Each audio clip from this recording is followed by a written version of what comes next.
Bueno, sí. Les iba a recordar o a mencionar el hecho que hay 3 artículos en las carpetas que les pueden ser muy útiles. De los artículos hay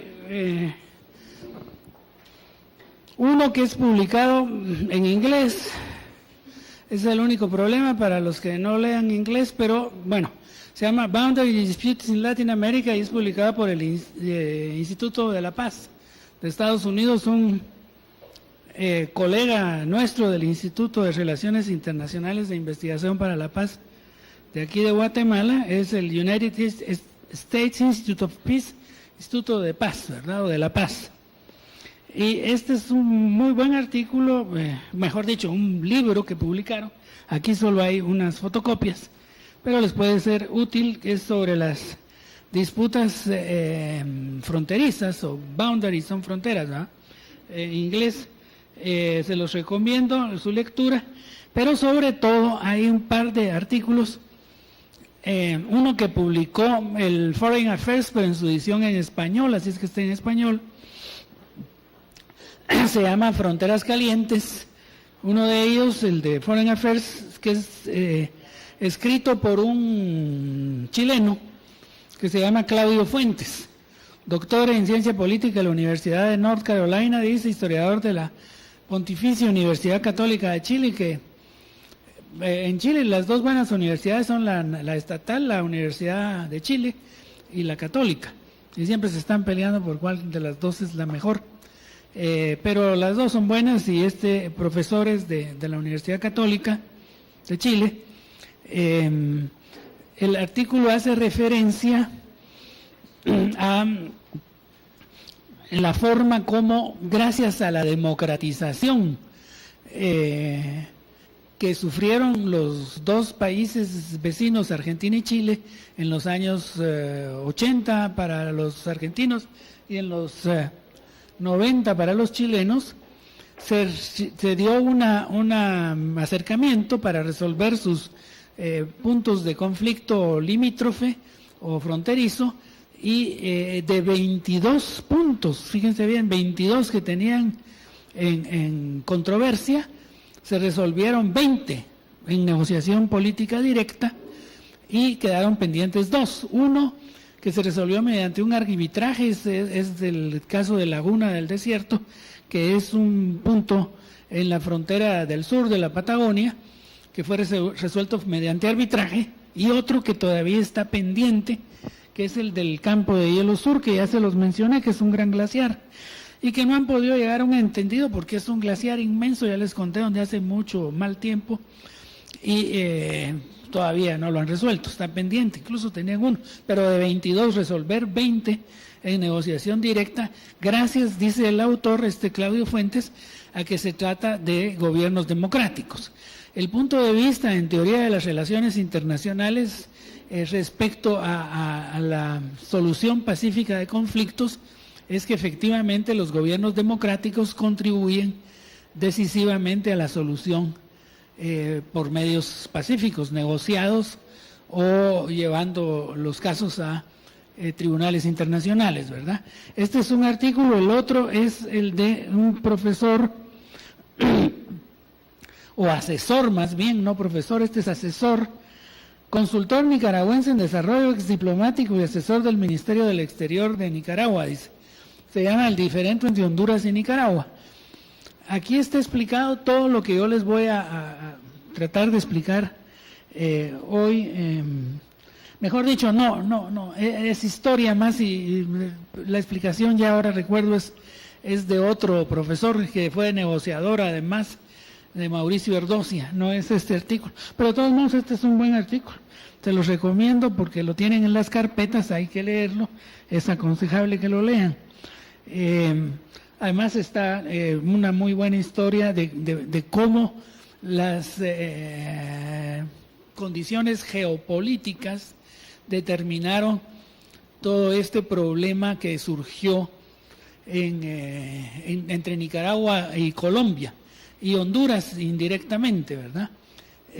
Vamos a regresar aquí el problema es que esto hay que apacharlo directamente acá, el botoncito. En todo caso, son en disputa, pretensiones de las partes.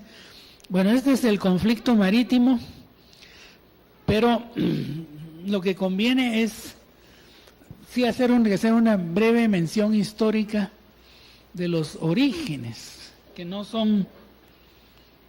siempre son complejos, ¿verdad?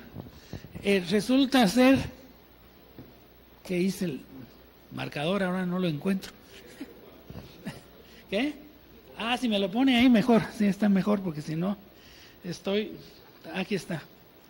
Bueno, miren, resulta ser que la historia de Nicaragua con los Estados Unidos, ustedes saben que es particularmente tormentosa.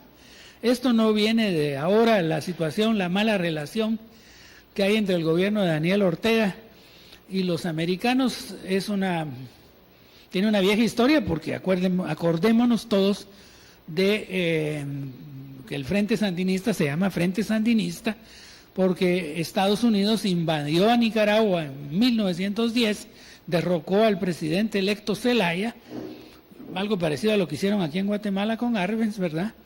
Solo que mucho antes, 1910, y ocuparon militarmente Nicaragua hasta 1933. 33. ¿Cuántos años son? 23 años de ocupación militar. Y frente a esa ocupación militar, Augusto César Sandino fue el jefe guerrillero que combatió a los americanos. Entonces es una historia muy antigua, ¿verdad? Ahora, todo esto tiene relación con la construcción del canal, con la firma de una serie de tratados que no me voy a detener en írselos mencionando uno por uno, en buena medida porque el hecho de haber tenido que trabajar ayer el día en otra cosa que no era la preparación de esto, ya no me dio tiempo de ponérselos en diapositivas, que es lo que le sirve a uno de chivo, ¿verdad? Así como en los exámenes dicen, uno lleva su chivito ahí para recordarse de todo. Pero bueno, los Estados Unidos provocaron primero la escisión o separación de la provincia colombiana de Panamá en 1903, antes de la invasión a Nicaragua. Ya le habían causado la bonita gracia a Colombia de que ahí sí que como si fuera Quetzaltenango, digamos, ¿verdad? Quetzaltenango se declara independiente de Guatemala y se vuelve una república independiente separada de Guatemala. Eso ocurrió con Panamá, era una provincia de Colombia. Los Estados Unidos se interesaban en construir el canal y en la negociación con Colombia, el gobierno colombiano no había procesado, dijeron, bueno, vamos a negociar directamente con los habitantes de Panamá, provincia colombiana, se independizó y ya independiente Panamá como país soberano negoció con los Estados Unidos, no de manera muy ventajosa, pero recordemos que en el 1977, gracias a Jimmy Carter, aceptaron, como quien dice, que se les había ido la mano y le devolvieron el canal a Panamá en el 99, porque además era cuando se vencía el tratado original, entonces tenían que negociarlo de todas maneras. Pero si hubiera sido Reagan, a lo mejor Reagan les dice, no, se los devuelvo el año 3000, ¿verdad? No, se los devolvió el 99 gracias a los tratados Torrijos-Carter, que los firmaron en el año 77. Y como yo siempre ando contextualizando cosas y a propósito de esto, de lo que pasó antes, por eso son cosas interesantes, son anécdotas interesantes. La guerra famosa esa del Pacífico y la reclamación del Perú contra Chile, fíjense que como es una reclamación, una situación muy compleja la que hay también, porque Bolivia está de por medio, en el año 77, fíjense bien, en el año 77, ese fue el año de la firma de los tratados Torrijos-Carter, Pinochet ya había logrado una negociación con Bolivia, fíjense qué cosa más curiosa, pero esos ya son asuntos de alta geopolítica, en este caso geopolítica latinoamericana. Acuérdense ustedes que el año 78 estuvieron a punto, pero por 1 milímetro no entraron en guerra Chile contra la Argentina, por el problema del Beagle, ¿no? Entonces, en el 77, Pinochet, dictador de Chile, tenía el problema de que no solo tenía la posibilidad de que le estallara una guerra en el sur, en la Patagonia, contra la Argentina, sino que además el dictador de Bolivia estaba en contra de Pinochet por la cuestión de la salida al mar de Bolivia, y le estaba, como quien dice, pidiendo cuentas, dado que, fíjense bien, tenían por un lado el dictador del Perú, era dictadura también. En toda América Latina habían dictaduras en esos años, ¿verdad? Era Morales Bermúdez, ¿verdad? En Perú. En Bolivia estaba Banzer. En Chile, Pinochet. Y en Argentina, Videla. 4 dictadores militares, con una guerra a punto de estallarles en la Patagonia por el tema del canal de Beagle a los chilenos. Y los peruanos y los bolivianos aprovechándose de la habilidad de Chile, que le había dado golpe de Estado a Allende, y muchos dicen que no se suicidó Allende, sino que lo mataron, vayan ustedes a saber. Lo cierto es que Chile no podía estar en peor situación, aislado, acusado de violar los derechos humanos, dictadura. La peor situación posible, la peor hipótesis de guerra para los chilenos es esa: 3 contra 1, Argentina, Bolivia y Perú contra Chile. Hubieran tenido que atender 3 frentes de guerra, ¿se dan cuenta? Para los militares o los que tengan relación con militares, imaginan lo que es eso, ¿verdad? Y cómo defender a Chile. Entonces, a Pinochet se le ocurrió negociar con los bolivianos y les dijo: miren, les voy a dar la salida al mar, ya que están tan necios. Y entonces dijo: así me quito el peligro del frente de guerra de Bolivia contra Chile en el norte, en el desierto del norte, y por lo menos paro a los argentinos en el sur. Debe haber sido el cálculo que hicieron como buenos militares y estrategas, ¿verdad? Entonces paramos a los bolivianos en el norte, les damos lo que quieren y nos quitamos el peligro de guerra, ¿verdad? Entonces se reunieron en un lugar que se llama Charaña, Pinochet y Banzer, los 2 dictadores, y llegaron a un acuerdo. Dijeron: está bien, te damos todo este pedazo, pero la salida tendríamos que regresar al mapa. No, pero vamos a ver si aquí lo regresamos. Aquí está, o cualquiera de estas 2, pero esta mejor. Pero la salida, vean ustedes.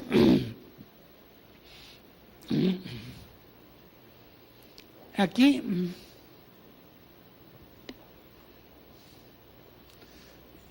si este es el puerto de Iquique, aquí abajo, devolverles este territorio es demasiado. Eso no lo iba a hacer Pinochet, porque le hubiera costado su puesto, así sea de dictador militar, ¿verdad? La ciudadanía chilena no lo hubiera permitido. O si hubieran opuesto, qué sé yo, hubieran habido movilizaciones políticas, en fin, a pesar de que era una dictadura. Pero lo que haya sido, él les dijo: se los doy aquí en Arica, ¿verdad? Acá les doy las salidas por un corredor, ¿verdad? Y esto, el puerto entero no se los devuelvo, pero hagan ustedes un puerto nuevo ahí. Estos se reunieron acá, ¿verdad? Y aquí está, entonces, los bolivianos aceptaron, dijeron: está bien, perfecto, no hay problema, ¿verdad? Pero tenía el problema de que en el tratado del 1929, o en el del 29, o en el del 1904, está establecido que cualquier solución posterior que se le quiera dar, porque era evidente que los bolivianos, y hasta la fecha, ahora está amenazando Evo Morales con llevar el caso a la Corte Internacional de Justicia. Eso no hay relaciones diplomáticas entre Chile y Bolivia, solo hay relaciones a nivel consular. Hay un cónsul que es muy importante, por cierto, el cónsul de Bolivia en Santiago es importantísimo, y el cónsul de Chile en La Paz es también importantísimo, porque son, además por lo general son militares y qué sé yo. Entonces, ya lo habían aceptado, pero en el tratado dice que esto hay que consultarlo con el Perú, porque estas eran tierras peruanas, esto era territorio peruano. Arica era peruano, Iquique era boliviano, pero Arica era peruano. Entonces, como era peruano, tenían que consultarlo con el Perú. Y entonces, a Pinochet se le debe haber ocurrido a Pinochet, pero a Banzer también, consultar esto, ¿verdad? Dijeron, lo tenemos que consultar por el Perú, pero ¿en dónde lo hacemos? Así es que se juntaron los tres dictadores. Es una anécdota interesante porque estoy seguro, eso sí, es muy raro que la gente lo sepa, ¿verdad? No es algo de común conocimiento. Entonces se juntaron, ¿saben ustedes en dónde se juntaron? Pinochet, Banzer y Morales Bermúdez, los tres dictadores. El del Perú, Bolivia y Chile, los tres, 1977. ¿En dónde crees que se juntaron? ¿Dónde se pueden haber juntado tres dictadores?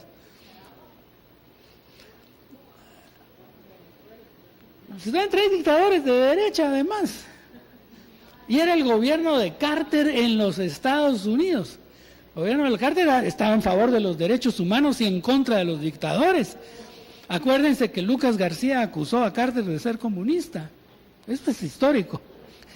Dijo que era comunista porque Carter estaba diciendo que en Guatemala se violaban los derechos humanos y Lucas, le preguntaron a Lucas, la prensa, ¿usted qué piensa de lo que dice el presidente de los Estados Unidos? Y Lucas respondió, es porque ese señor es comunista, dijo. Sí, eso es histórico. Entonces, bueno, los tres dictadores se juntaron en Washington, por eso me acordé. Porque me acordé por los tratados Torrijos-Carter. Esos tratados se firmaron para devolver el canal de Panamá a Panamá. Carter entonces convocó a Torrijos, que es el presidente de Panamá, y por supuesto a todos los presidentes latinoamericanos para que vinieran como testigos de honor a Washington a estar en presencia de la firma del tratado solemne en el cual el gobierno de Jimmy Carter de los Estados Unidos se comprometía a devolver el canal efectivamente en 1999 a Panamá, como ocurrió. Como así ocurrió, cumplieron con el tratado, pacta sunt servanda, como debe ser, conforme al derecho internacional. Entonces, ahí estaban todos los presidentes latinoamericanos. Lo que pasa es que la mayoría eran dictadores. Y al ser dictadores, aprovechó Pinochet para, o Morales Bermúdez, creo que la reunión fue en la Embajada del Perú en Washington, ¿verdad? Ofreció una recepción y le dijo, de paso nos reunimos y platicamos del problema de la salida al mar de Bolivia, porque había que consultar conforme al tratado de 1904. Efectivamente así lo hicieron, se juntaron los tres, pero el que se opuso fue Morales Bermúdez, fue el Perú. El Perú no quiso. Dijo, no, ese era territorio del Perú y lo siento mucho. No le podés dar salida al mar por mi ex territorio. Yo no lo estoy reclamando, dijo Morales Bermúdez a Pinochet, pero no le podés dar su salida al mar por aquí porque yo no lo acepto, a no ser que sea una zona de soberanía compartida entre los tres países. Esa fue la propuesta de Morales Bermúdez, a Pinochet y a Banzer. Entonces los otros, sobre todo Pinochet, dijo no. Así es que ahí murió esa posibilidad de haber resuelto ese conflicto de la salida al mar de Bolivia. Pero ahora, volviendo al caso de Nicaragua, esto tiene que ver con el asunto de Panamá, porque Estados Unidos, al haberle robado, bueno, entre comillas, pero eso fue lo que pasó, esa provincia a Colombia, Panamá, robado no porque Panamá se declaró independiente, pero de alguna manera fue una manera olímpica de los Estados Unidos de quitarle a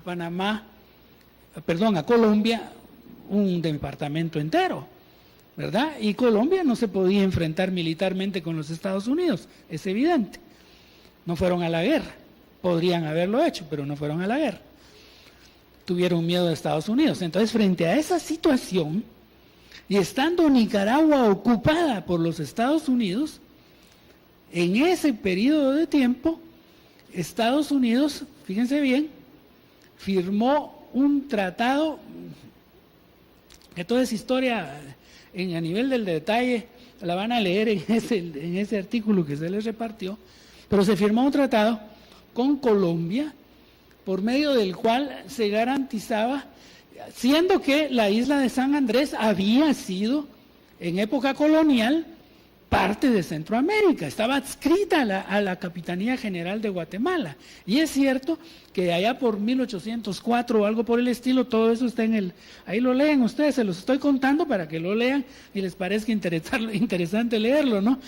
En 1804, algo así, por una decisión de la corona española, antes de la independencia, le pasaron al virreinato de Santa Fe de Bogotá, se llamaba, ¿no? Nueva Granada, la capital es Santa Fe de Bogotá. Se lo pasaron a Colombia, pero después se lo regresaron otra vez a la Capitanía de Guatemala. O sea que eventualmente hasta nosotros podríamos haber reclamado la propiedad de San Andrés por el tema del uti possidetis, que a lo mejor lo hablaron ayer con Gustavo Orellana, el tema del uti possidetis, lo que ha sido mi propiedad en la época de la colonia sigue siéndolo después de la independencia, ¿verdad? Entonces, de esta manera, en toda esta historia se basó Colombia para reclamar en una demanda formal a Colombia la isla de San Andrés. Aquí está. Además de que alegaron los colombianos, pasemos a la siguiente. Sí, aquí está la isla de San Andrés, ¿verdad? Esta es Colombia, aquí está Nicaragua. Como ustedes pueden ver, está lejísimos de las costas colombianas San Andrés. Es cierto que esto pertenece a la plataforma continental de Nicaragua. O sea que las razones, que es parecido a lo de las Malvinas. Las Malvinas están lejísimas de la Gran Bretaña y pertenece a la plataforma continental de Argentina. Entonces es parecido el argumento, ¿verdad? Aquí está San Andrés, esto es de nuestra, llamémosle, propiedad, ¿verdad? Zona económica exclusiva, debería serlo, a pesar de que ustedes la están ocupando, pero la están ocupando ilegalmente, porque además ese tratado que se firmó, ahí van a ver toda la historia de nuevo, en el artículo, no lo reconocemos como válido, alegan los nicaragüenses, ¿verdad? Entonces las pretensiones, esta es la pretensión de Nicaragua y esta es la de Colombia. De Colombia, por supuesto, hasta acá en la línea verde, San Andrés es parte de Colombia, ¿verdad? Mientras que Nicaragua alega, esta es la línea roja, 600 kilómetros en el mar, que les pertenece todas las islas, incluyendo, por supuesto, la plataforma continental y las 200 millas que según la convención de Montego Bay, mejor dicho, de Jamaica, pueden un estado reclamar como parte de su zona económica exclusiva en el caso del territorio marítimo. Pasemos a la siguiente. Aquí está la zona en disputa, ¿verdad? Aquí tienen ustedes, esto es Nicaragua, esto es la isla Providencia, la isla de San Andrés, esta es la soberanía marítima de Colombia, ¿verdad?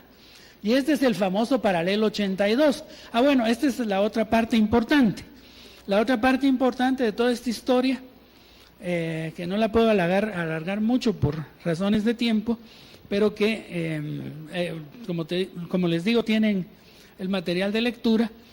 La otra parte importante es que en la época de los conflictos armados de Centroamérica, de nuevo la presencia de los Estados Unidos, ¿verdad? En términos geopolíticos hay que hablar de los Estados Unidos porque si no es imposible entender muchas cosas que pasan en nuestros países. Entonces, en la época entre en 1980, digamos, 79 hasta el 92, ¿verdad? Esa es la época de mayor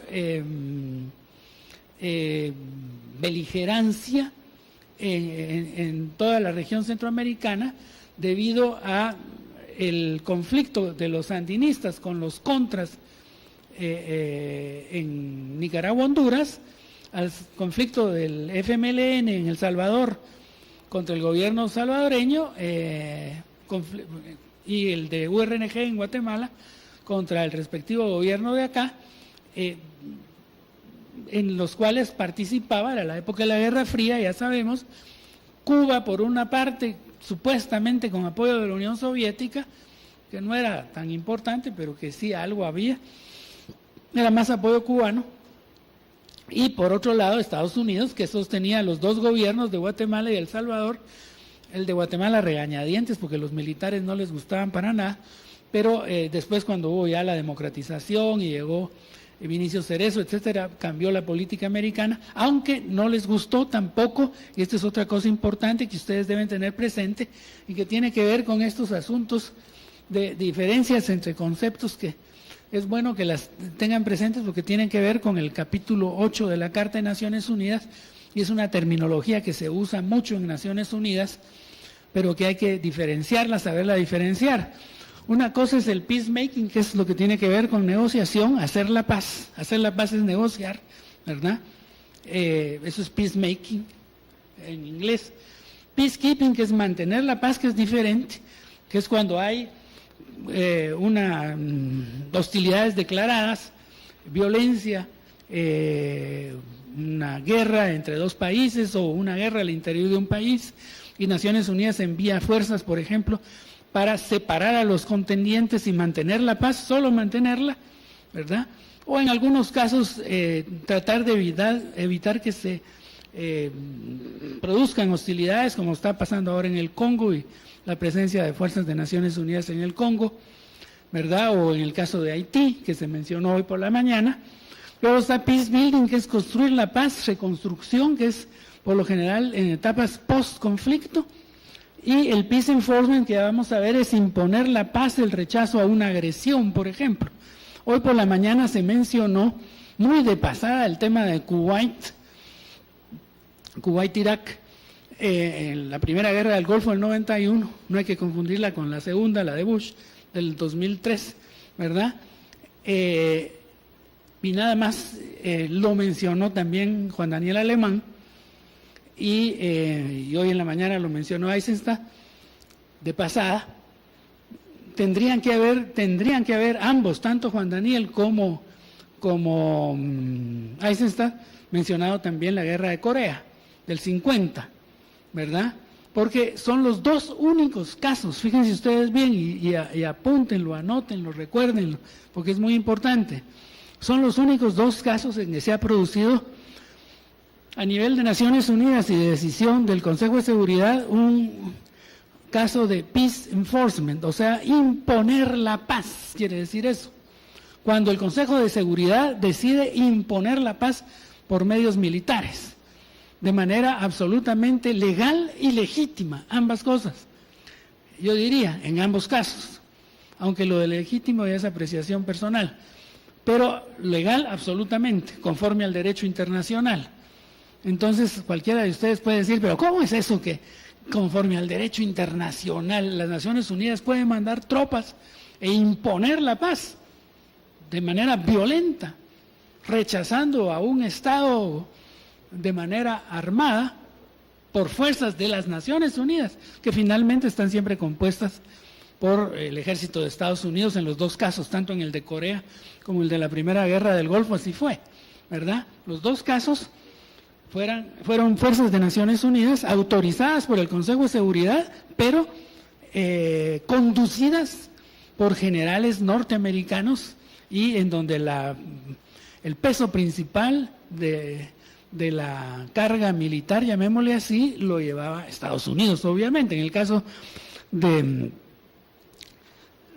Corea fue el general Douglas MacArthur, héroe de la Segunda Guerra, que incluso pudieron haber tomado Pyongyang y no lo hicieron porque no era ese el mandato, ¿verdad? La capital de Corea del Norte.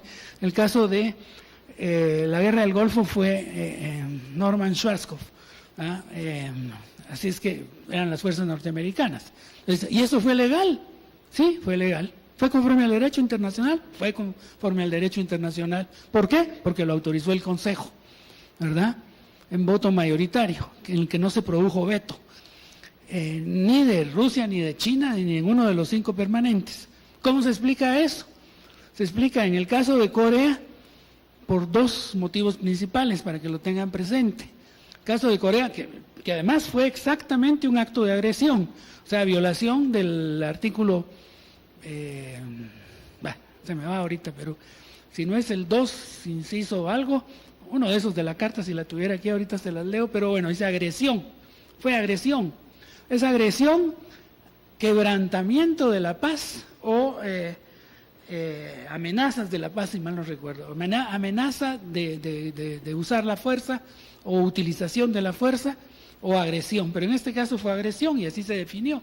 En los dos casos, perdón, guerra de Corea, guerra del Golfo. Guerra de Corea, dos estados, miembros de Naciones Unidas, Corea del Norte, Corea del Sur. Corea del Norte agrede, entra con sus fuerzas militares en Corea del Sur, en violación de la carta, de un miembro contra otro miembro. Los dos eran miembros de Naciones Unidas, son hasta la fecha Corea del Sur, Corea del Norte, ¿verdad? Y ante esa situación se reúne el Consejo y toma la decisión de rechazar la agresión con fuerzas de las Naciones Unidas. ¿Cómo se explica eso? Si de los 5 permanentes, 2 podrían haber vetado, ¿o no? China y Rusia, ¿no? La Unión Soviética. ¿Por qué no vetaron ni China ni Rusia? Y habían hasta fuerzas del Brasil y de todos lados, no solo eran americanos los que combatieron en Corea. ¿Quién tiene la respuesta? Raro, ¿verdad? Eso parece raro. Pero así fue. Muy sencillo. China, el asiento de China en el Consejo de Seguridad no estaba ocupado por el gobierno de Beijing, sino por el gobierno de Taiwán. A Beijing lo reconocieron en Naciones Unidas hasta 1971, después que se produjo el fenómeno de la distensión en la era Kissinger-Nixon y después de la reunión de la Conferencia de Paz y Cooperación en Europa en Helsinki en el 71, después de las visitas de Kissinger y de Nixon a China, y en fin, y ahí se cambiaron de bando, por decirlo así, los americanos reconocieron a Pekín y entonces ocupó su lugar Pekín en el Consejo de Seguridad y en las Naciones Unidas, y Taiwán quedó excluido, ¿verdad? Y pataleando desde entonces, no les gustó para nada lo que pasó ahí. Pero Estados Unidos le dijo, no tengas pena que nosotros te protegemos, ¿verdad? No te pueden, por eso es que se mantiene la independencia de Taiwán también, hay que verlo así. Bueno, ese es un caso, y el otro, el del Golfo, que es exactamente igual, igual en el sentido de que hubo agresión de un Estado contra otro. 2 Estados miembros de Naciones Unidas. Irak ataca a Kuwait alegando que es una provincia, ¿verdad? Diciendo usted no tiene derecho a ser independiente, que es una provincia, además me está robando petróleo. Se apoderan del Kuwait. Estados Unidos entonces convoca al Consejo de Seguridad, se reúne el Consejo, pero ahí todos los estados estuvieron de acuerdo, porque era demasiado grosera la violación de la soberanía de un Estado miembro de las Naciones Unidas, como lo era y lo sigue siendo Kuwait, gracias a la decisión que tomó Naciones Unidas. Sí, el Consejo de Seguridad, en decisión, no fue unánime. Cuba estaba en el Consejo y se opuso, pero fue el único país y no tiene derecho a voto, ¿verdad? Y de ahí todos votaron a favor. Se formaron las fuerzas, habían fuerzas de países árabes, habían fuerzas de Siria, fuerzas de Egipto, fuerzas norteamericanas, por supuesto. Entraron al Kuwait, rechazaron a los iraquíes de Saddam Hussein. Pudieron haber tomado Bagdad y no lo hicieron porque no era ese su mandato, porque las Naciones Unidas no autorizaban a tomar la capital del país agresor, ¿verdad? Ese no era el mandato era sacarlos del país invadido, agredido, Kuwait, pero no hacer tumbar a Saddam Hussein. No lo hicieron porque no les correspondía, ¿verdad? Se portaron bien y se portó bien Bush, el presidente del 91, o sea, el padre del Bush del 2003, que ese sí violó la carta. El profesor Eisenstein no lo quiso decir con toda claridad, yo sí lo digo. Atacó Estados Unidos, intervino, tal vez la palabra más apropiada es intervino en Irak en violación de la soberanía de Irak en la guerra de Bush, la segunda, la de Bush hijo, ¿verdad? Y en violación de la Carta de Naciones Unidas, sin autorización del Consejo, una guerra ilegal e ilegítima. Y además geopolíticamente estúpida, porque el resultado fue que después tuvieron que cambiar la explicación de por qué ingresaba a Irak, ¿verdad? Cuando se descubrió que era mentira que hubieran armas de destrucción masiva ahí, eso no era cierto. Entonces dijeron, no, entramos para derrocar a Saddam Hussein, cosa mal hecha, porque ahí sí se aplica el principio de no intervención, ¿verdad? No, ningún Estado tiene derecho a agredir a otro, sobre texto de que ahí hay un tirano y hay que derribarlo, ¿verdad? Cambio de régimen, que así se le llama, ¿verdad? Y luego hubo elecciones en las cuales los triunfadores fueron los chiitas. Entonces el resultado es que ahora Irak tiene buena relación con Irán y con Assad en Siria. ¿Se dan cuenta? El gobierno actual del Irak. O sea, geopolíticamente estúpido. Una decisión tonta, ¿ah? De parte de Estados Unidos. Pero era Rumsfeld y era Bush, hijo, ¿verdad?, el que tomó esa decisión, además de carísima. Es una guerra que costó más de $1 trillion, como dicen los gringos, ¿verdad? Es el billón, en español es billón, millón de millardos, ¿verdad?, de dólares. De ahí viene la crisis del 2008, del dineral que fueron a gastar los Estados Unidos al Irak, además de la crisis subprime de las hipotecas, ¿verdad? Pero bueno, toda esta historia, toda esta contextualización tiene que ver con esto por lo siguiente. Toda esta contextualización tiene que ver con el asunto de la paz negociada, la paz impuesta, la paz, como dice aquí, el peace enforcement es la única ocasión además en donde se puede alegar la doctrina de la seguridad colectiva, que eso es muy importante que lo tengan presente también. Es con base en el principio de la seguridad colectiva, la defensa de todos frente a un Estado agresor que las Naciones Unidas responde. Pero lo que realmente interesa es, para los efectos de Centroamérica, el famoso peacemaking, la negociación, hacer la paz. Cuando en los años 80 en Centroamérica se decidió por voluntad propia de los 5 países, digámoslo así, en esa época Belice, y además ni siquiera estaba restablecida la integración, que fue hasta el 93, lo contó Juan Daniel Alemán hablando del tema de la integración, el protocolo de Tegucigalpa. Entonces era todavía una época en que estábamos desintegrados, los 5 países nos reunimos aquí en Guatemala con Vinicio Cerezo, que fue el que convocó y al que le debieron dar el Premio Nobel de la Paz y no se lo dieron, porque la situación de Guatemala no era muy buena, dicho sea de paso, ¿verdad? Se lo dieron al señor de Costa Rica, a Oscar Arias, pero el que se lo merecía era Vinicio Cerezo. Él tuvo la idea de reunirlos y de iniciar el proceso negociador de Esquipulas. Se les va a repartir un documento de Francisco Rojas Aravena, que es ahora el rector de la Universidad para la Paz en Costa Rica. Ahí va, bueno. Entonces ahí está el análisis del proceso de Esquipulas. Esto tiene que ver con las negociaciones políticas. Mal haría yo y haríamos en este ministerio en hablar algo de las negociaciones políticas que resolvieron el problema del canal de Beagle en la Argentina y que resolvieron el problema de la guerra Ecuador-Perú, ¿verdad?, que son un ejemplo muy claro de negociaciones políticas, si no hiciéramos lo mismo con negociaciones políticas, cuya teoría se las explicó ayer la doctora Cepeda. Entonces ahí está la aplicación, solo que habría que buscar cómo se configuraban los actores, cuáles eran los objetivos, qué incompatibilidades importantes habían, cuál era la naturaleza de la mediación.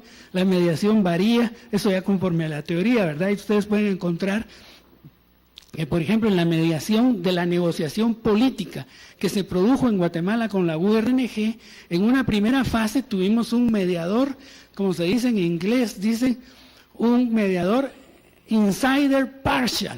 Fíjense bien en eso, qué curioso, insider partial. Un mediador de adentro y parcial, pero era mediador. ¿Quién era? En la negociación de Guatemala con la URNG. A ver, ¿quién era?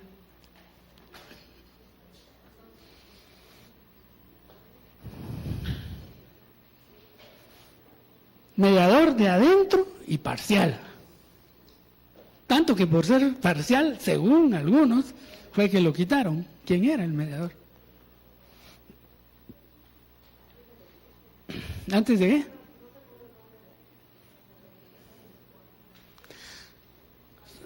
Fue Monseñor Quesada Toruño, fue a la iglesia.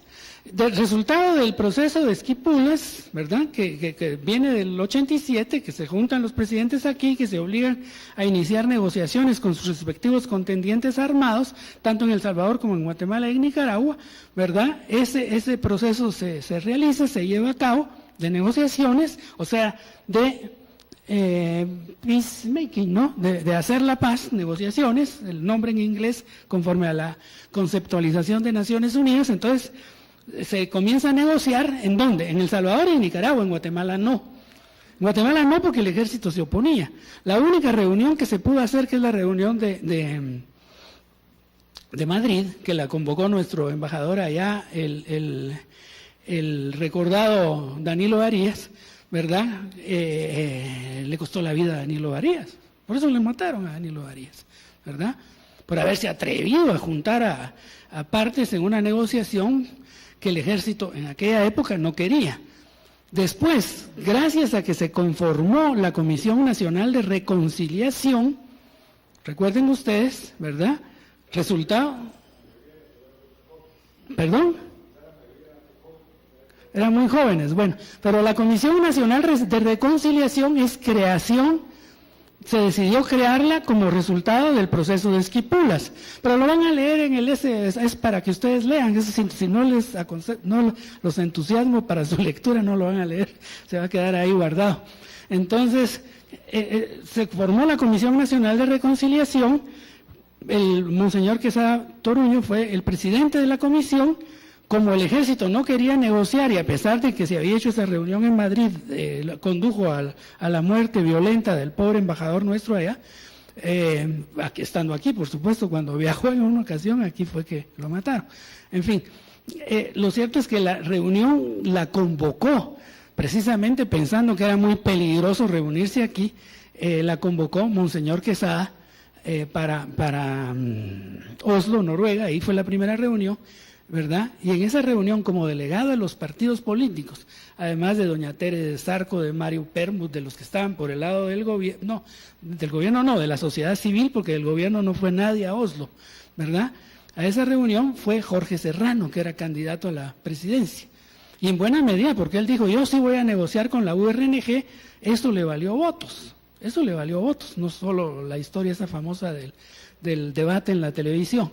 Entonces, gracias a esto se inició la negociación política para hacer la paz en Guatemala con un mediador del interior, Jorge Quesada Toruño, Monseñor, sí, Quesada Toruño, y al que el ejército, sin embargo, lo miraba como no neutral, lo miraba como parcial. ¿Se dan cuenta? Por eso les dije eso del insider partial, de adentro, guatemalteco y parcial. ¿Por qué? Porque la Iglesia Católica estuvo con la guerrilla. Eso era lo que decían, ¿verdad? Eso es lo que creían y lo siguen creyendo muchos, ¿verdad? No es cierto, yo creo que no estuvo con la guerrilla la Iglesia Católica, esa es mi opinión personal, pero hay gente que piensa que sí, ¿verdad? Y además la reunión en donde fue, en Noruega, en Oslo, desde ahí viene la mala fama que tienen los noruegos en ciertos círculos de nuestra vida política. Entonces, vean ustedes que de ese insider partial se pasó a un outsider neutral, a alguien de afuera que fuese además neutral, ¿verdad? Eso es para que vean cómo se aplican las categorías esas de la resolución de la teoría de resolución de conflictos o del peacemaking en este tipo de negociaciones. Él de afuera, mediador de afuera, es un mediador, que no se le llamó así. Aquí nos inventamos la palabrita de moderador, pero en realidad era un mediador, ¿verdad? Un mediador de afuera que sea neutral y que el ejército y todo el mundo pueda aceptar. Y quitaron a Monseñor, lo pasaron a presidir la sociedad civil, así se llamaba, sí, así se llamaba, Asamblea de la Sociedad Civil, ¿verdad?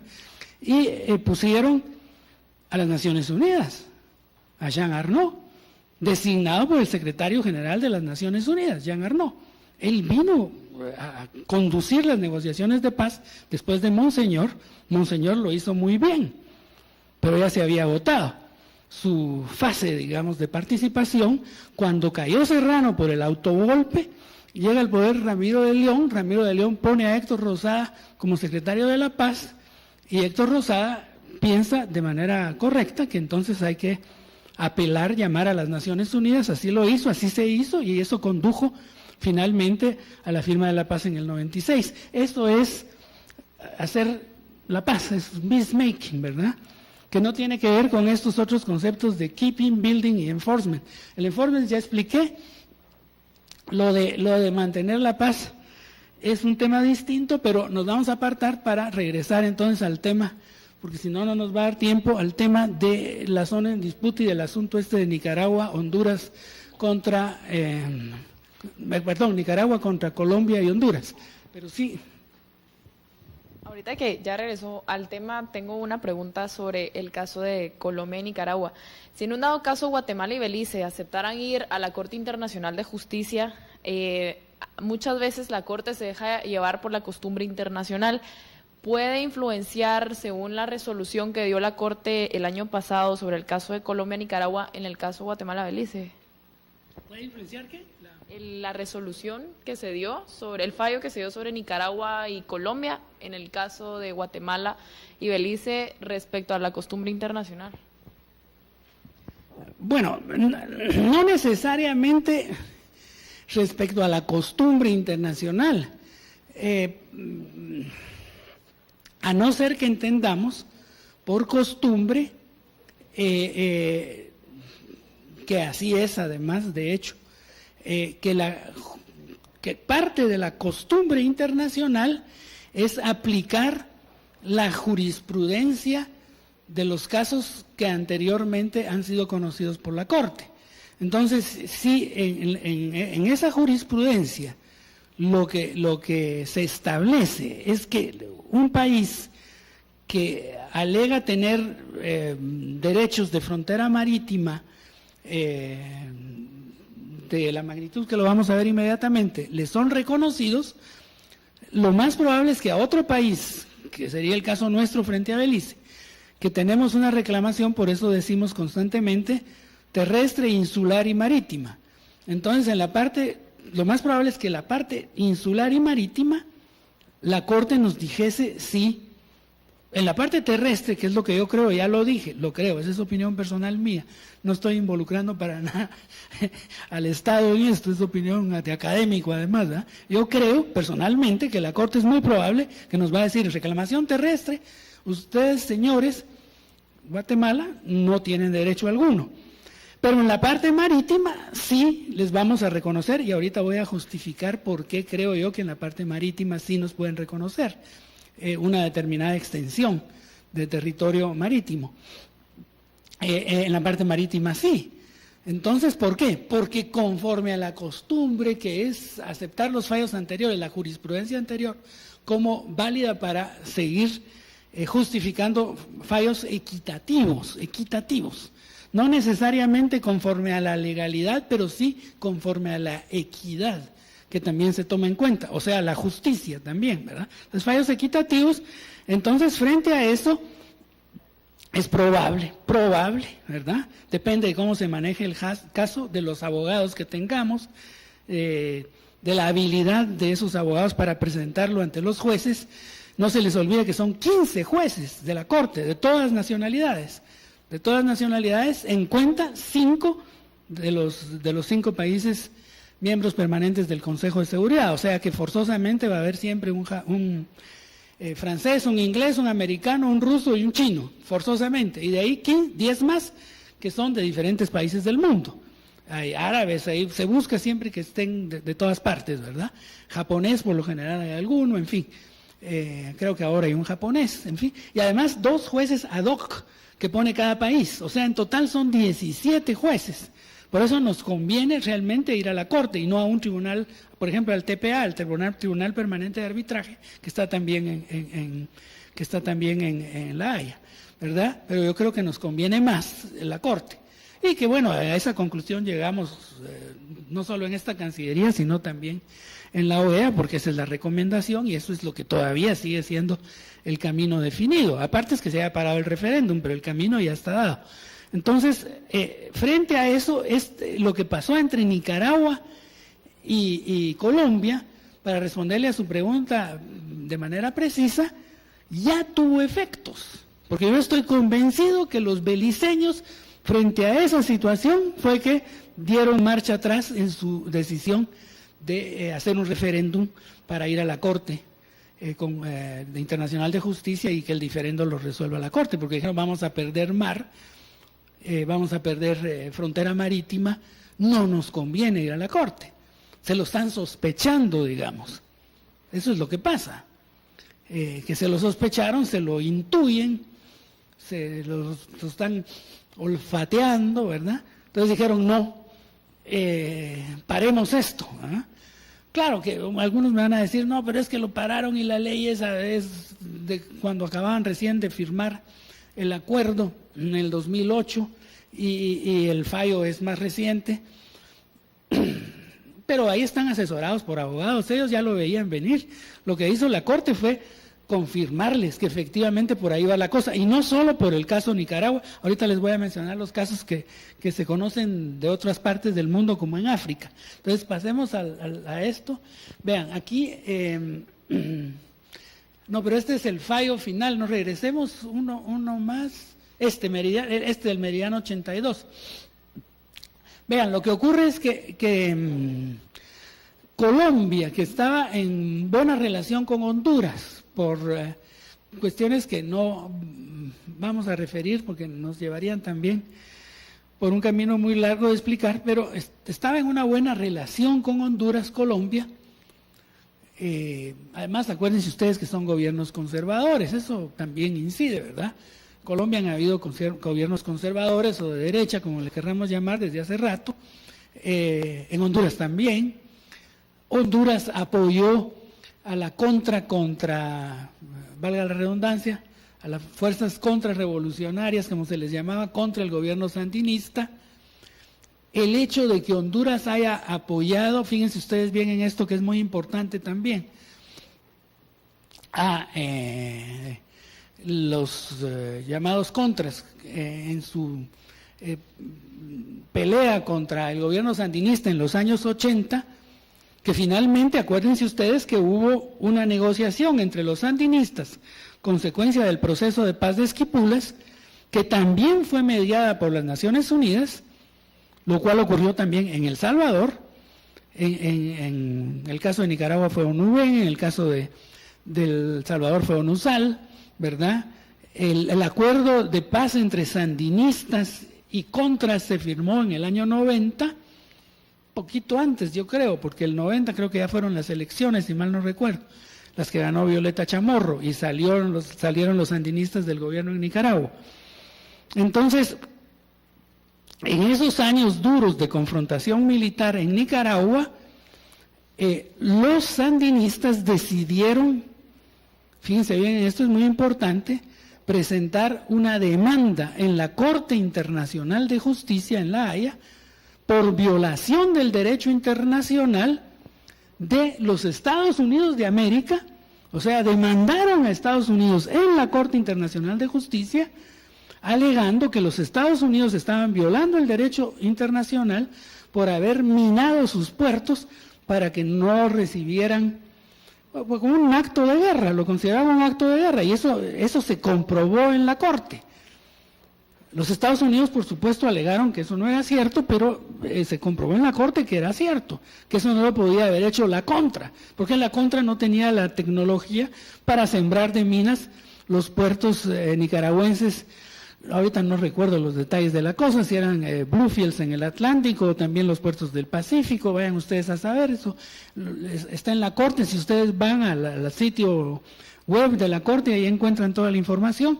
Lo cierto es que la Corte conoció ese caso y condenó a los Estados Unidos por violar el derecho internacional. Vean qué cosa más importante e interesante. En esos años, 86, 87, 88.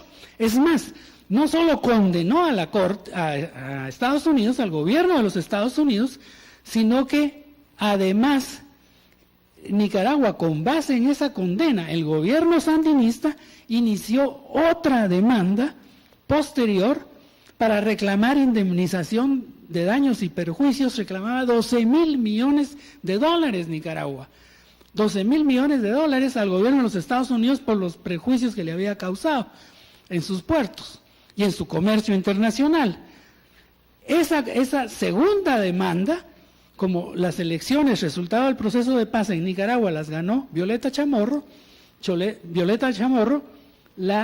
se desistió de ella, porque estaba en buena relación con los Estados Unidos, el gobierno de Violeta Chamorro, ¿se dan cuenta? Pero si no, a lo mejor la Corte hubiera condenado a pagar esa cantidad de dinero a Estados Unidos.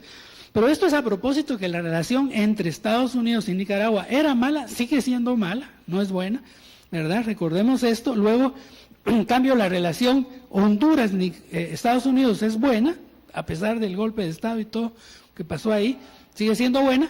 Y la relación Honduras-Colombia es buena también, porque son gobiernos conservadores. Entonces, en el año, eso fue el 99, era el gobierno todavía de Alemán, que yo creo que es pariente del doctor Alemán, dicho sea de paso, porque él tiene una parte de su familia en Nicaragua. El gobierno de Alemán en Nicaragua, ahorita no recuerdo el nombre, eso fue en el 2001, pero en el 99 o 2000, cualquiera de esos 2 años, ahí lo van a encontrar ustedes en este articulito que les dejé, la fecha exacta. Honduras y Colombia firmaron un tratado de delimitación marítima entre los dos países, entre Colombia y Honduras, y fijaron esta línea para demarcar. Vean ustedes, ese paralelo, ese meridiano 82, no es paralelo, es meridiano. El meridiano 82 fue la línea de división de frontera marítima entre ese meridiano 82 entre los dos países, Honduras aquí al norte, el meridiano 82, y Colombia. Frente a esto, acuérdense que aquí hay un montón de islas que generan aguas territoriales, en este caso para Colombia, por supuesto. San Andrés, Providencia, etcétera, porque si no, pues, ustedes pueden decir, pero ¿cómo está de lejos Colombia, verdad? Entonces, pero es por las islas. Entonces, estas generan su propia frontera marítima, ¿verdad? Sus propias aguas territoriales nacionales, en este caso de Colombia. Entonces, fíjense bien, Nicaragua pretendía extenderse hasta acá y que le devolvieran todas las islas y, por supuesto, desconocer esta frontera entre Colombia y Honduras, fijada en el meridiano 82 por ese tratado firmado entre estos dos países en el año 2000 o 99, una cosa así, cuando ratificó la demanda, cuando ratificó el tratado Honduras, a los 3 o 4 días había presentado la demanda Nicaragua contra Honduras y Colombia en la Corte Internacional de Justicia, desconociendo ese tratado. ¿Se dan cuenta? Desconociendo el tratado firmado entre estos dos países, alegando que esto es parte diciendo que esto era parte de su plataforma continental y por tanto de su frontera marítima, y alegando que no tenían estos dos países por qué trazar una frontera entre ellos que después eventualmente se hubiera querido prolongar aquí al sur. Por eso dice aquí la pretensión de Nicaragua es esta, mientras que Colombia dice no, la frontera es esta. Y esto es lo que dice Nicaragua, que es la frontera. Entonces ahora sí pasemos a Entonces ahí está la zona en disputa, pero aquí está finalmente el fallo. Fíjense ustedes, es un fallo salomónico, ¿se dan cuenta? Es muy interesante el fallo, porque fíjense que yo no soy un experto en estos temas, ¿verdad? Me estoy metiendo a camisa de 11 varas, porque si aquí no soy un experto en estos temas, les decía, si aquí hay algún experto, Si aquí estuviera don Mauricio Erdocia me diría, mira, te estás equivocando en tal cosa o tal otra, pero más o menos de lo que creo comprender, fíjense ustedes bien, toda esta parte oscura acá, porque ahí no está puesto, pero todo lo que es oscuro es la nueva plataforma continental o aguas territoriales, llamémosle así, de Nicaragua, ¿eh? Todo lo oscuro, ¿verdad? Café oscuro. Lo que es café o azul oscuro, perdón, o azul claro alrededor de las islas, como las islas son, eso dijo la Corte, siguen siendo colombianas, no cambian de soberanía, son colombianas. Entonces aquí está San Andrés, Providencia, hay un montón de islotes y pequeñas islas, ¿verdad?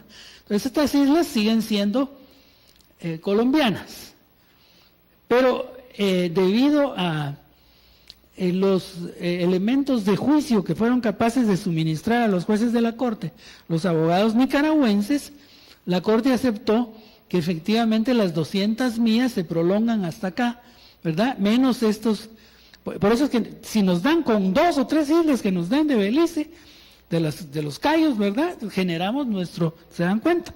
Nuestra frontera marítima, ahí está, claro, ¿ah? Entonces, esto es Colombia, pero esto de acá es Nicaragua. Entonces ellos son los que dan la autorización para los barcos pesqueros, los nicaragüenses, no los colombianos. Y además todo el petróleo y todos los recursos del subsuelo que hayan aquí le pertenecen a Nicaragua, no es poca cosa. Sin embargo, acá vean ustedes qué curioso, esto es otro detalle interesante. Acá hay unos cayos o islotes pequeños, creo que están deshabitados, se llaman Quitasueño y Roncador, no son nombres raros, ¿no?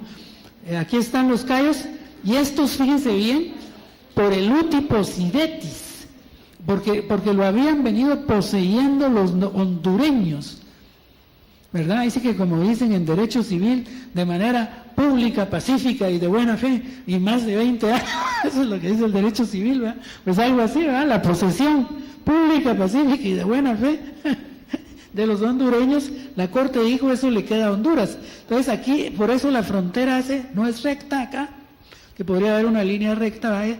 La famosa equidistante del derecho del mar, pero no es recta, sino que hace esta como curva, debido a que hay estas islas que la Corte se las dejó a Honduras, se quedan en posesión de Honduras, ¿se dan cuenta? Pero se amplió todo esto, imagínense. Esa es una ganancia enorme para Nicaragua. Claro que es ganancia. Una pregunta, ¿y Costa Rica qué se quedó sin nada? Porque Panamá, me imagino que es esa parte que está metida en celeste, pero dentro de esta línea blanca, pero Costa Rica, ¿qué le volaron también para dárselo a Nicaragua? No, definitivamente no. No, aquí debería haber alguna demarcación de la frontera de Costa Rica, pero esto yo lo saqué de las informaciones esas que vienen del internet, así es que no les puedo dar mucha explicación de por qué, pero me pareció bonito el mapa, eso es todo. Sí, porque aquí está el paralelo, vean, aquí está el paralelo, perdón, el meridiano. El meridiano quedó, porque lo que alegaban los hondureños y colombianos es que la línea de demarcación debía pasar por el meridiano acá, ¿verdad? Pero definitivamente tiene toda la razón el embajador Esteves, aquí tiene que haber una línea que distante. Lo que no me explico es por qué está en ese color, porque además Costa Rica no está en ese fallo, ¿verdad? Pasemos al siguiente, porque vamos a ver, a lo mejor aquí está más claro. La delimitación conforme al fallo de la Corte de la Haya. Dice, nueva área después del fallo de la Haya, la verde. Esto es lo de Colombia, ¿verdad? Esto es colombiano. Esto es colombiano. Este es el área de Colombia, dice aquí, antes del fallo, y la nueva área después del fallo. La verde es después del fallo, esto es lo colombiano después del fallo, y lo oscuro es lo que ellos tenían antes. O sea que perdieron, ¿verdad? Ahí está claro que perdieron. Esto era la explicación puede ser la siguiente.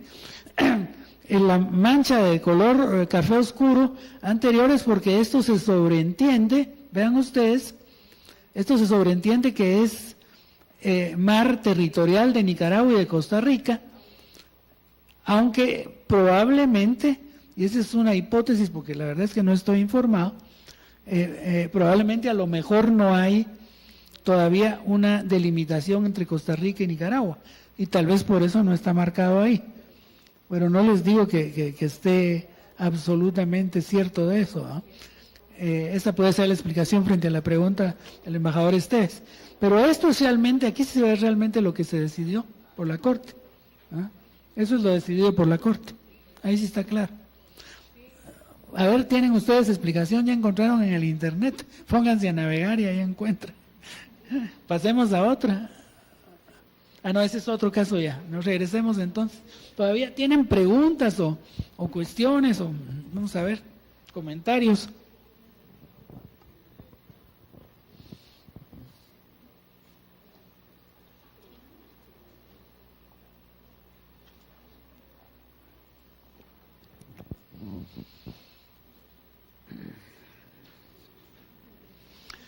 Si no los tienen, pasamos a los otros casos que están aquí considerados. Sí, por favor. Solo le quiero preguntar qué le parece los comentarios que hizo Uribe respecto de que consideraban inaplicable el fallo de la Corte de La Haya.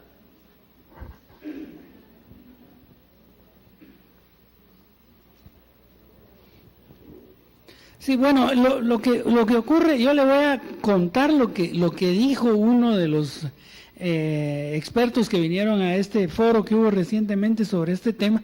Es más, aquí en Cancillería se llevó a cabo un almuerzo, no sé si ustedes se enteraron, porque eran 3 profesores que vinieron, un profesor peruano, otro ecuatoriano y un nicaragüense, Mauricio Ordocia, muy bueno por cierto Mauricio, hay después un argentino y un chileno, 5 en total. Entonces Flaxo le propuso a Cancillería que vinieran aquí para poder platicar del tema con el ministro. La reunión iba a ser con el ministro, pero el ministro andaba de viaje, no estuvo, pero estuvo el viceministro Morales, estuvo el viceministro Espinosa, estuvo también Gustavo Orellana estuvo presente en la reunión, un almuerzo, pero antes hubo una conversación ahí en el salón de protocolo con estos expertos académicos que vinieron. Entonces ahí se conversó bastante sobre el trasfondo de cómo había estado este litigio en la Corte Internacional de Justicia por parte de Nicaragua contra Colombia. Dicho sea de paso, les cuento que yo era embajador en La Haya 2001-2002, así es que conocí al embajador Carlos Argüello, embajador de Nicaragua, que llevó todo el caso, ¿verdad? Un hombre muy hábil y muy preparado. Entonces, en esa reunión, lo que salió a luz, entre otras cosas, fue todo el intenso trabajo que hicieron, llamémosle si ustedes quieren así, de negociación política, tanto colombianos como nicaragüenses. Porque una cosa son las negociaciones, en este caso no negociaciones, porque el caso era la Corte lo decide, y entonces la decisión judicial a ese altísimo nivel de la Corte Internacional de Justicia es inapelable. Ya no se puede apelar a nadie, y entonces o se acepta, es vinculante además para los Estados miembros de Naciones Unidas. Es muy grave desconocer un fallo de la Corte. Pero la pregunta suya es cómo se explican las declaraciones de Uribe. Entonces, de acuerdo con este profesor nicaragüense, él dice, miren, nosotros hablábamos con los colombianos, ¿verdad?, en La Haya, supongo, en Holanda, uno se reúne después, van a almorzar, se invitan a cenas o cosas por el estilo, y ahí uno platica, ¿eh? Entonces, entre los dos ya nos habíamos puesto de acuerdo qué era lo que cabía esperar. E incluso como la reunión aquí, el almuerzo aquí era con ánimo de que nuestros funcionarios, nuestros viceministros, dijeran, y ahora frente a la situación que tenemos con Belice, ¿qué podemos hacer? ¿Ah? Algunas de las cosas que salieron a luz es que para que dos países, en este caso Guatemala y Belice, pero así como pasó entre Nicaragua y Colombia, se pongan de acuerdo y acepten, porque la demanda la presentó Nicaragua contra Colombia, y Colombia pudo haber respondido, pudo haber haberse puesto en el plano de sabotear el proceso o de decir yo no voy, yo desconozco el Pacto de Bogotá, que es el que permite que dos partes acepten la jurisdicción de la Corte, ¿verdad? No habían firmado ningún compromiso ni nada para ir a la Corte, lo que hubo fue una demanda de Nicaragua contra Colombia, y como ocurrió en el caso de Perú contra Chile, en lugar de venir Chile y decir yo no acepto la jurisdicción de la Corte, usted no tiene razón, no tengo nada que discutir con usted, que pudo haber sido esa la posición, aceptaron al contrario, sí, vamos a la Corte y que la Corte resuelva. Fue la misma posición de Colombia. Entonces, todo eso requiere ese entendimiento que no sale a luz de manera pública, que es, si ustedes quieren, negociación política secreta. Entonces hay ciertas cosas en las que ya nos habíamos puesto de acuerdo con los colombianos, dicen los nicaragüenses o Nicaragua, ¿verdad?, que hasta dónde podíamos ir nosotros aceptando el fallo de la Corte. Evidentemente, si la Corte, o deduzco yo, no evidentemente, porque eso no es evidente, ¿eh?, pero deduzco que si la Corte hubiese dicho San Andrés debe ser devuelto a Nicaragua, a lo mejor ya los colombianos habían dicho, miren, si eso fuera el fallo de la Corte, no lo vamos a aceptar y vamos a mandar tropas y va a ser caso de guerra, ¿verdad? Porque ahí se aplica el paradigma realista de las relaciones internacionales y la teoría del poder, ¿verdad? Las fuerzas militares. Mientras el sistema internacional sea anárquico y no jerárquico, mientras no hay un gobierno mundial, los estados soberanos pueden unilateralmente usar la fuerza. Si la quieren usar, la usan. ¿Ah? ¿Qué pueden hacer? Ya la usaron, como Estados Unidos cuando se metió contra Irak. ¿Y qué? ¿Qué puede hacer la comunidad internacional? ¿Contra Estados Unidos? Nada. ¿Y contra Colombia? ¿Qué hubiera podido hacer Nicaragua? Nicaragua, que es más débil. ¿Contra Colombia? No. Entonces, ellos ya eso lo habían hablado, porque es importante que los dos estados tengan la convicción de que la solución les conviene a los dos y que algo tienen que ganar. Entonces el nicaragüense nos decía, ustedes ya hablaron con los beliceños, ya platicaron con ellos a fondo, como para decir, ¿verdad que esto nos conviene a los dos y no solo a uno? Porque si Belice lleva todas las de perder, no va a querer ir a la Corte, y también no dejan de tener razón ustedes, ¿verdad? Creo que es lógico, tienen que ganar algo, ¿eh? Que van a ganar paz con Guatemala, fronteras definidas, cooperación económica, lo que sea, pero ¿verdad? Algo hay que hablar con los beliceños antes de restablecer la negociación política para convocar a los dos referéndums, que yo creo que es el de Belice y el de aquí, que yo creo que es lo que habría que hacer, ¿verdad? Entonces, en esa conversación salió a luz la pregunta suya, pero ya dijo Uribe tal cosa, ¿verdad?, que es inaplicable. Entonces, sí, eso lo dice él para consumo popular, porque tampoco quiere quedar mal con su gente, ¿verdad? O sea, eso es inaplicable, dijo él, ¿verdad? Pero que vaya a mandar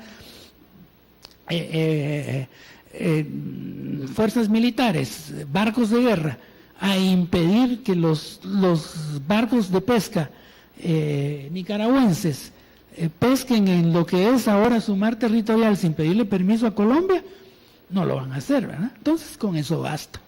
En la práctica eso va a funcionar y eso es lo importante, ¿no?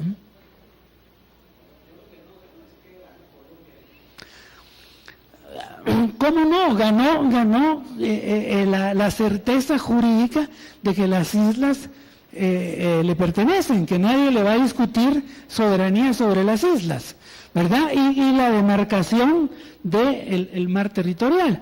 Pero es que eso es exactamente lo mismo que nos van a decir a nosotros los beliceños. ¿Y nosotros qué ganamos? Solo llevamos las de perder y no tenemos nada que ganar. ¿Se dan cuenta? Entonces, el argumento nuestro tiene que ser, ustedes ganan certeza jurídica. Primero. Segundo, la amistad inmarcesible de Guatemala. De ahora en adelante vamos a realizar inversiones, va a haber cooperación plena. Algo tenemos que vender de nuestra parte también, ¿verdad? Para que los beliceños digan si está bien.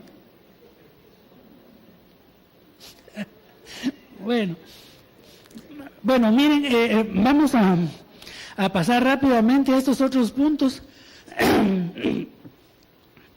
Ya para concluir, porque ya llegó la hora del break, estoy dándome cuenta de la pausa. Podemos seguir, bueno. Pero en todo caso, vamos a esta parte que es la siguiente placa. Miren, esto ya es algo que a mí me tocó presenciar directamente en La Haya, de la época que yo estuve de embajador allá. Esta es la delimitación. Pasa que aquí esto está muy borroso y no se logra leer claramente, que se hizo en el Golfo de Guinea. Esto es en el África. Entonces tenemos Nigeria, Camerún y Guinea Ecuatorial, países riquísimos en cuestión de petróleo. ¿Sí? Por favor, damas y caballeros, miren, les pasaron la refacción aquí. Esta es una medida de austeridad, no de austeridad de dinero, sino austeridad de tiempo, porque como el almuerzo se lo tomaron así como que era camping y no regresaban, entonces aquí vamos a hacer el coffee break, pero no es, ¿saben qué? No es para que se pongan a hablar, porque igual el embajador está todavía exponiendo, es solo para que coman así tranquilitos y tranquilitas y no tengan que salir afuera y no se entretengan. Entonces, ese es el coffee break, pero oyendo lo que están hablando aquí, ¿verdad? Gracias.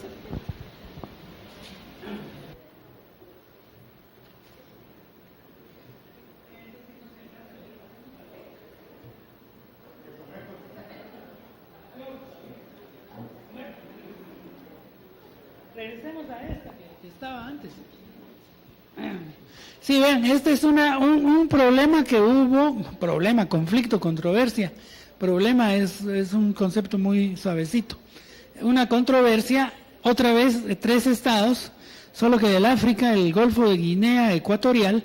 Guinea Ecuatorial, como les mencioné, es el que más petróleo tiene ahora, es un país rico. Dicho sea de paso, es el único país del África negra que fue colonia española y por tanto hablan español en Guinea Ecuatorial, el único. Camerún, en cambio, fue colonia de Francia, de Alemania y después de Francia, después de la guerra, ¿verdad? Después de la Primera Guerra. Y en el caso de Nigeria, ya todos sabemos que fue colonia inglesa. También tiene mucho petróleo y mucha población. Es un país con algo así como 70 millones de habitantes, es muy poblado. Y más grande, por supuesto, que Camerún y que Guinea Ecuatorial, que es pequeño. Aquí está solo la isla de Bioko. Es una isla, porque Guinea está para acá, es una isla que, como es de Guinea Ecuatorial, genera, por supuesto, plataforma y mar territorial de Guinea. Así es que el trabajo de la Corte consistió justamente en hacer una delimitación de frontera. Entonces, si mal no recuerdo, cuando esto se podía leer bien, esta era la pretensión de Guinea Ecuatorial, la verde, la roja creo que es la de Nigeria. El problema es que hay concesiones ya para exploración petrolera en toda esta zona. Y esto, en cambio, era la pretensión del Camerún o algo así. Pero es para que vean que esto ha ocurrido en otras partes del mundo. Pasemos a la siguiente diapositiva. Acá tenemos otros casos de delimitación marítima que ha conocido la Corte. Este caso acá es el de Bahrein, Qatar y Saudi Arabia.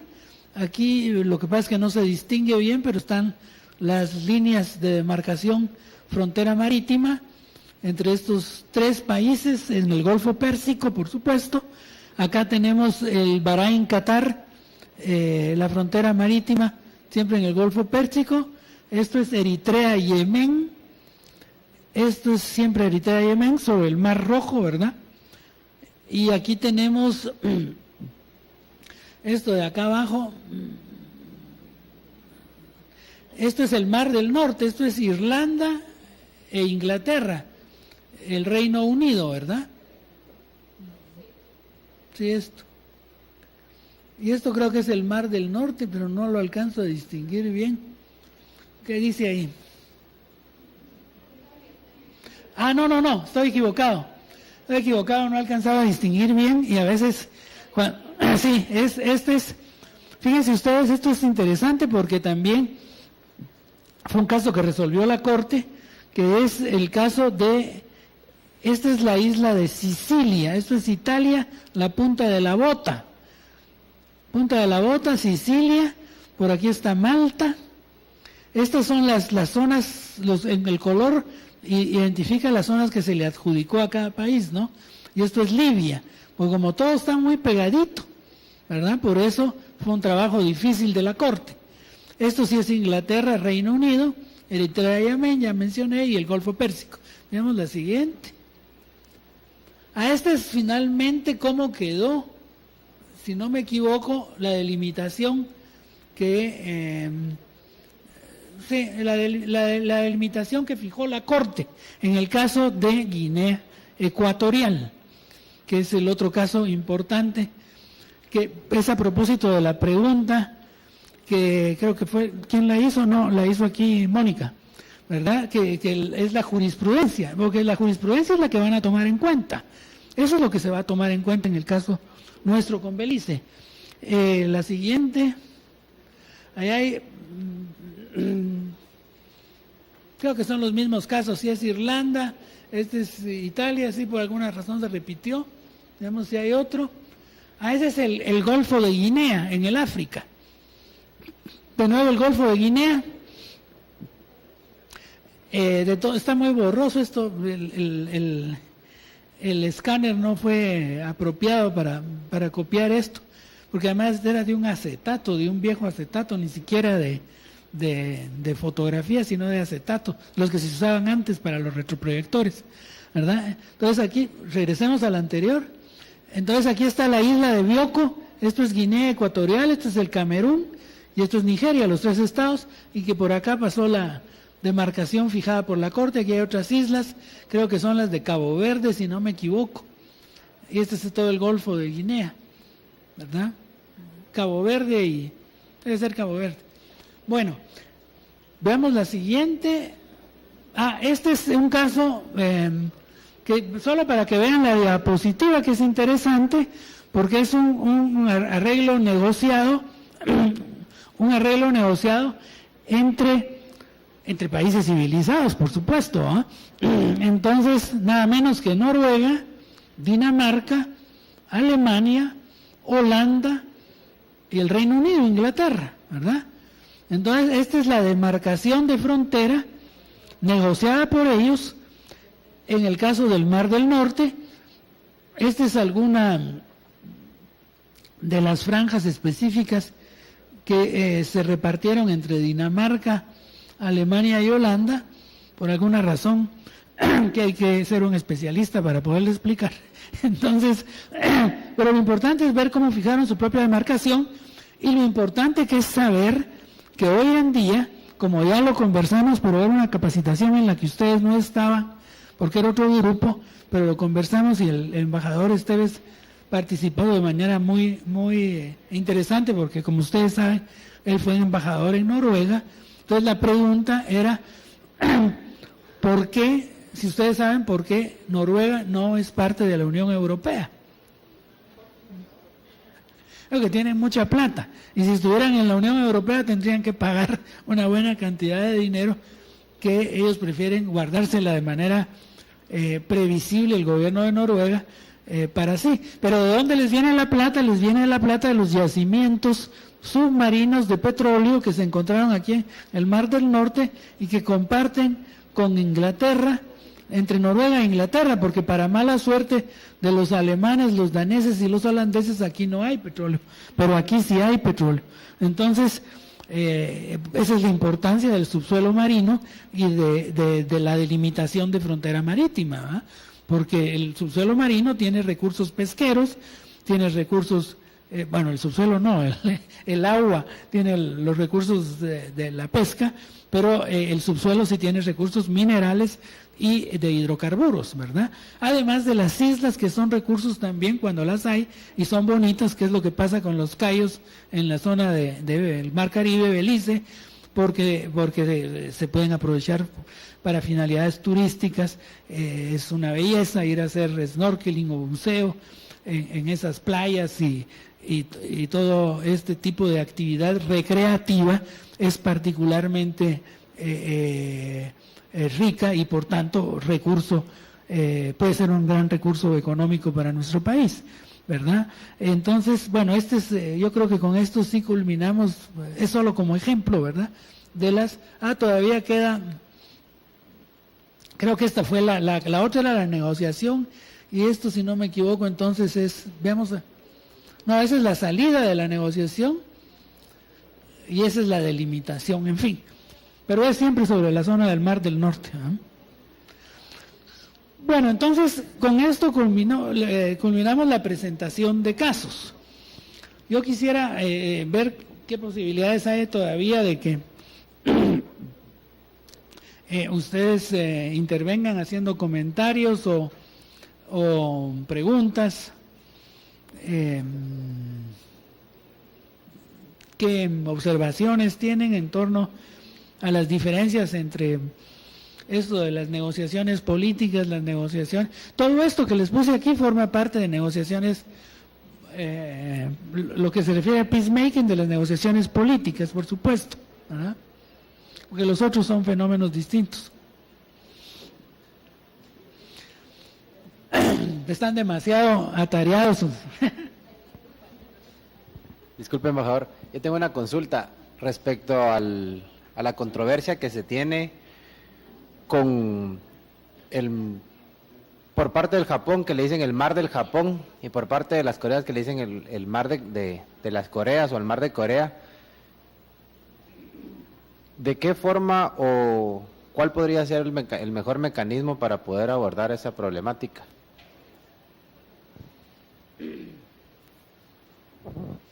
Bueno, sí, yo les puse casos acá de América Latina, acabo de mencionar algunos del África, pero por supuesto que en todas partes del mundo hay este tipo de problemas, no solo en América Latina, en el África, en todos lados.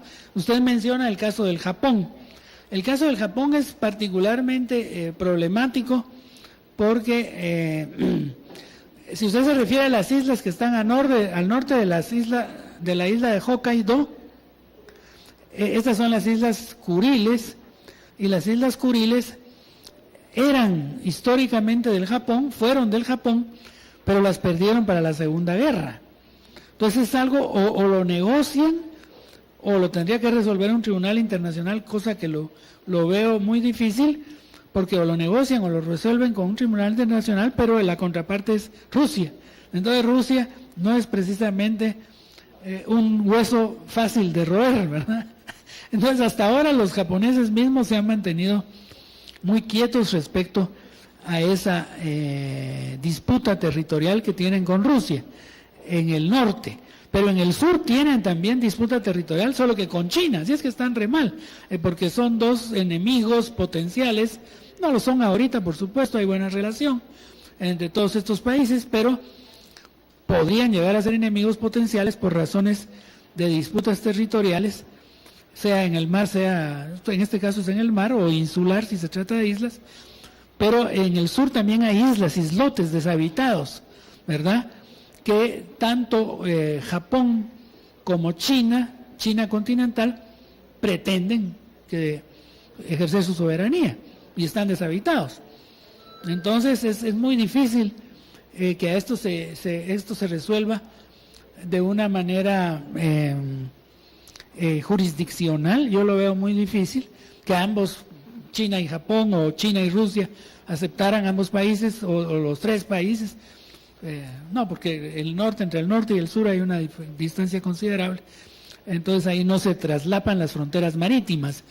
En el caso nuestro, de la disputa que tenemos con Belice, recuerden ustedes que el día que nos metamos a un juicio contra Belice en la corte, se va a meter también Honduras, porque Honduras se traslapa en las fronteras y ellos van a alegar que ellos tienen que estar en el juicio, ¿verdad? Que fue lo que pasó en el caso Honduras, Nicaragua, Colombia, ¿verdad? Y pasó también en el caso del Golfo de Fonseca, que también se resolvió en la Corte entre El Salvador y Honduras, que se metió a Nicaragua por el Golfo de Fonseca, ¿verdad? Entonces ahí es lo más probable es que en el caso nuestro Belice va a intervenir Honduras, pero somos países pequeños y eso es otra cosa importante. A los países pequeños nos favorece ir a órganos jurisdiccionales de Naciones Unidas, pero las grandes potencias, y tanto China como Rusia lo son, no van a ir a la Corte, ¿no? Entonces tendrían que negociar entre ellos, es la única forma, ¿no?, para salir de esos embrollos que tienen y que no les conviene mantenerlos, ¿verdad? ¿Alguna otra pregunta o comentario? Marlene. Sí, gracias, doctor, muy amable por su exposición. Yo solo quería preguntarle, no logré escuchar si comentó por qué Rusia no se había opuesto en el Consejo de Seguridad en los casos de Kuwait y Corea. Gracias. Sí, lo que ocurre es que tanto, vamos a ver, sí, tanto China como Rusia, vamos a ver, es cierto, dejé en blanco la cuestión de Rusia, en el caso de Corea. En el caso de Corea, China no se opuso porque era el representante de Taiwán, ¿verdad? Pero el caso de la Unión Soviética, porque era la Unión Soviética en aquella época, además la Unión Soviética gobernada por Stalin, no se les olvide que era un dictador tremebundo, ¿verdad?, al que le tenía miedo todo el mundo, no solo el mundo adentro de Rusia, sino todo el mundo afuera de Rusia. Entonces lo más probable es que por miedo al dictador y a la reacción del dictador, si no había dado instrucciones, que era un asunto muy delicado, una reunión del Consejo de Seguridad, porque Corea del Norte atacó sorpresivamente a Corea del Sur. Entonces se convoca una reunión del Consejo de Seguridad de urgencia, por supuesto son los occidentales los que convocan, quienes convocan, y frente a la notificación, el embajador de Rusia en Nueva York, aquellos tiempos no eran del internet de ahora ni de las comunicaciones fáciles y rapidísimas que tenemos, estamos hablando de 1950, ni siquiera había el teléfono rojo todavía entre Moscú y Washington ni nada de eso, ¿verdad? Entonces, ¿cómo se comunicaban de de Nueva York, sede de las Naciones Unidas, a Moscú para pedir instrucciones? Era complicado, ¿verdad? Y tenía que hacerlo con mucha rapidez. Esos son los problemas que tiene uno de embajador cuando está afuera. Y no le llegan las instrucciones, y no ha llegado. Y ahora uno decía, no ha llegado el fax. No, ahora ya los faxes ya no, ahora es correo electrónico, y si se descompone, y si están espiando el correo el electrónico, cosa que ya vimos que pasa, ¿verdad? Entonces, es complicado. Esas ya son hipótesis personales mías, de por qué el embajador de la Unión Soviética en Nueva York decidió abstenerse de ir a la reunión. No fue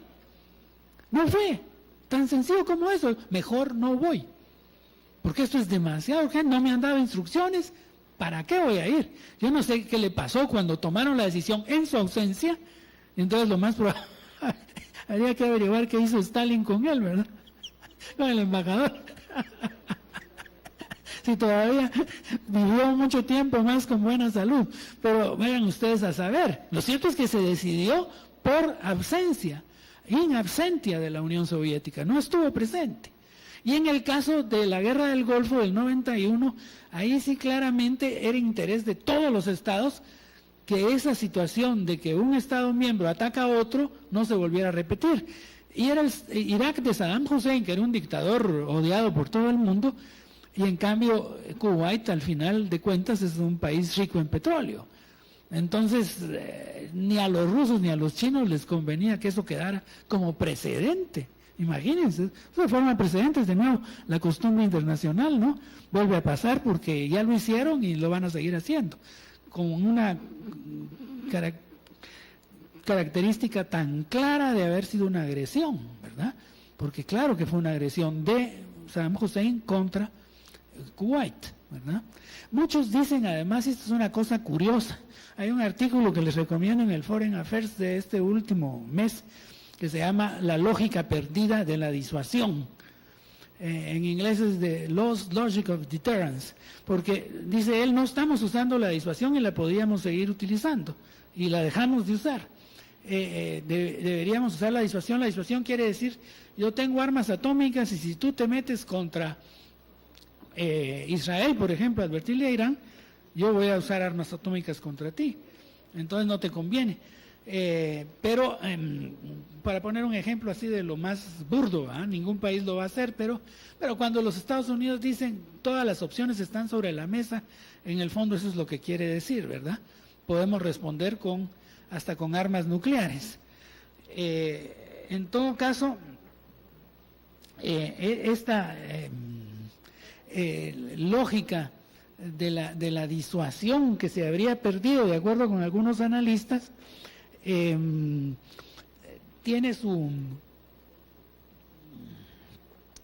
raíces en esta idea que es propia de la doctrina de Bush, que la mencionó ahora el profesor Eisenstadt, que tiene que ver con las acciones de carácter preventivo, dicen ellos, ¿verdad? Para prevenir un ataque, mejor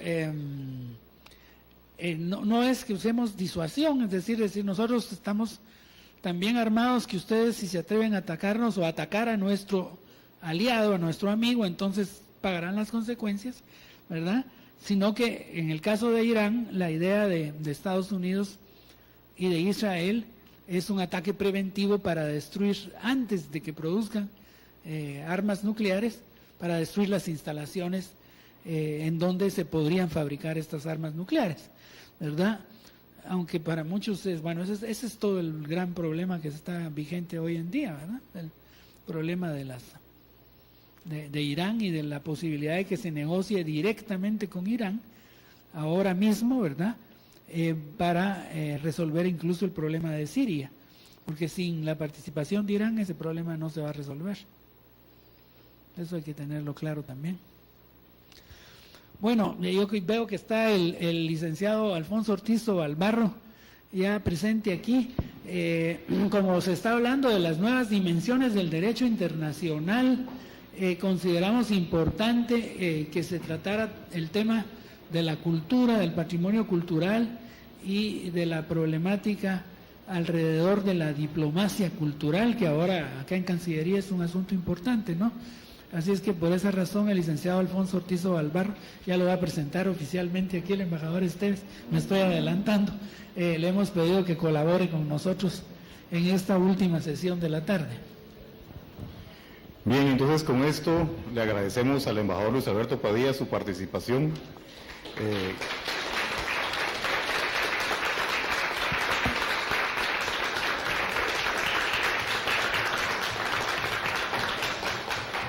Gracias, Luis, por toda esta reseña histórica que nos hiciste y de iluminarnos con teorías de las relaciones internacionales, asuntos de las Naciones Unidas y, en fin, un tema variopinto que ha incluido pues ejemplos y cosas muy interesantes, hasta algunas que nos causan o nos han causado un poquito de risa, pero bueno, así son las cosas en la escena internacional también, a veces causan risa, no siempre causan lágrimas. Muchas gracias a nombre de la Cancillería y a nombre del proyecto que nos hayas acompañado en esta capacitación, y así es que estamos pendientes de que en una futura oportunidad también estés nuevamente con nosotros. Gracias.